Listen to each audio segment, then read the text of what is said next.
বিদায় হিসাবই নেই। চলো জান্নাতে চলো। দুনিয়াতে যে ভোগ করতে পারে না এটার একটা ব্যথা তো দিলে আছে, ঠিক না? কি বলেন?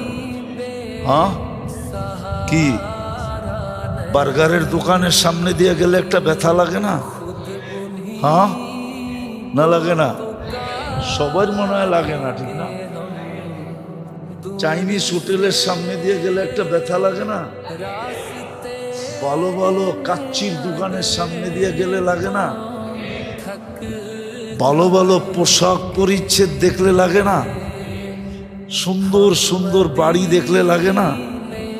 গাড়ি ঘোড়া দেখলে লাগে না? ওই যে দিলে একটা ব্যথা জমা আছে, এই জন্য ওই দিন আল্লাহ ঘোষণা দিবে তামাত্তাউ খামসুমিয়াতি আম। তোমাদের ব্যথাটা দুনিয়াতে তোমরা দূর করতে পারো না, কেননা করতে গেলেই দেখছো আজকে আর নুন হবে না, ঘরে আর চুলা জ্বলবে না, বিবি বাল বাচ্চার খাওয়া হবে না, আমি নিলে একটা খায়া গেলাম, ওরা না খায়া থাকবে। ওদের দিকে চাই আর কোনোদিন দিলের ব্যথা দূর করা সম্ভব হয় নাই। সত্যই তো, আশা তো আশাই থেকে যায়, ঠিক না? হ্যাঁ, ওরকমই আর কি।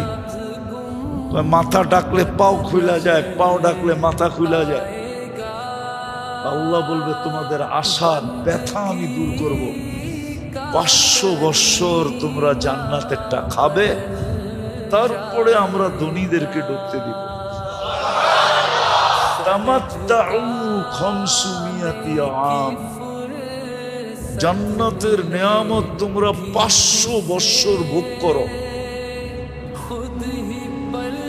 যদি আজকে এক সমস্যার সমাধান করতে পারে, সেই সমাধান হলো আখিরাতের সমাধান। যদিও আমাদের জন্য সহজ, কঠিন না। এই পরিবেশের মানুষের জন্য, এইখানের 90% মানুষের জন্য সহজ, আমি বিশ্বাস করি। হ্যাঁ, এইখানে 90% মানুষ যদি চলে যায়, তাহলে বাড়িগুলা বৎসরের পর বৎসর ফাঁকা থেকে যাবে।